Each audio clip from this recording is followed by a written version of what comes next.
ক্ষমতায় আসার জন্য জামাত এমন কোনো অন্যায় অপরাধ বা অপকর্ম বা মিথ্যাচার ভণ্ডামি মুনাফিকি বাকি ছিল না যে তারা করে নাই। নাহিদ ইসলাম তিনি আসলে গণঅভ্যুত্থান পর্যন্ত তিনি সঠিক পথেই ছিলেন, কিন্তু যে সময় জামাতের ফাঁদে পা দিয়েছেন তিনি আসলে বিপদগামী হয়েছেন। মজলুম নেতা হিসেবে ডাক্তার শফিকুর রহমানকে আমি পছন্দ করতাম, কিন্তু তিনি যে আসলে মুখোশধারী ছিলেন সেটা গণঅভ্যুত্থানের পরে আমরা দেখলাম।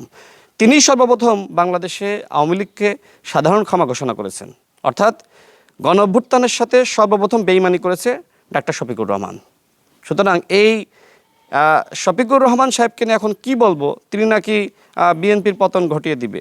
ডাক্তার শফিকুর রহমান তো জীবিতই ছিলেন, তাই না? তো ডাক্তার শফিকুর রহমানের নেতৃত্বে মগবাজারের তালাটা পর্যন্ত খোলা যায়নি। এখন আমি এই যে এইসব কথাবার্তাগুলো বলি, চোখে আঙ্গুল দিয়ে তাদের মুনাফিকি রাজনীতি আমি মানুষের সামনে ধরিয়ে দিই। যেমন তাদের একজন নেতা, সব থেকে প্রভাবশালী নেতা জামাতের মধ্যে, ডাক্তার আবদুল্লাহ মোহাম্মদ তাহের ভাই, তিনি বিদেশিদের সাথে বৈঠক করে বললেন যে আমরা শরিয়া আইন কায়েম করব। এটি আমরা কোথাও বলি নাই, এমনকি তাদের নির্বাচনী ইস্তেহারে কোথাও উল্লেখ করা নাই যে তারা ক্ষমতায় গেলে শরিয়া আইন কায়েম করবে।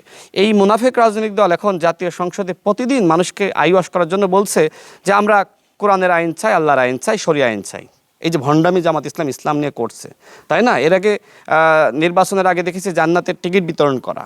মানে কি করে নাই, মানে ক্ষমতায় আসার জন্য জামাত এমন কোনো অন্যায় অপরাধ বা অপকর্ম বা মিথ্যাচার ভণ্ডামি মুনাফিকি বাকি ছিল না যে তারা করে নাই। কিন্তু এদেশের জনগণ তারা বুঝতে পেরেছে যে এই দেশের যতটুকু পরিবর্তন সেটা শহীদ প্রেসিডেন্ট জিয়াউর রহমানের হাত ধরে, এবং পরবর্তীতে দেশনেত্রী বেগম খালেদা জিয়ার হাত ধরে, এবং বর্তমানে বাংলাদেশে যদি পরিবর্তন হয় সেইটা হবে বর্তমান প্রধানমন্ত্রী জনাব তারেক রহমানের নেতৃত্বে।